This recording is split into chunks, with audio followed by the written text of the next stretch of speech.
महाराष्ट्राच्या या निर्दयी सत्ताधारी सरकारने आज गोरगरिबांच्या सर्वात सोयीची जी यातायातची वस्तू आहे एसटी महामंडळ, त्या एसटी बसचे भाडे 15% वाढवलेले आहे।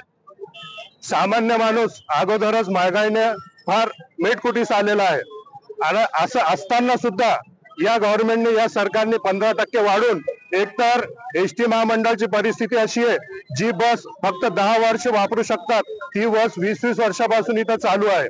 एका ठिकाणी ज्येष्ठ नागरिकांना सुविधा आणि सवलत द्यायची आणि दुसऱ्या ठिकाणी 15% दरवाढ करून सामान्य माणसाच्या खिशातून हे पैसे काढायचे। वरिष्ठ ज्येष्ठ नागरिकांचं खाण्याचं बिल म्हणजे बापाचं खाण्याचं बिल मुलाकडून फाडून घ्यायचा, ही पद्धत या सरकारने चालू केलेली आहे आणि या दरवाढीच्या विरोधात आम्ही जिल्हा शिवसेनेतर्फे या ठिकाणी उद्धव ठाकरे गटाकडून निषेध व्यक्त केला आहे।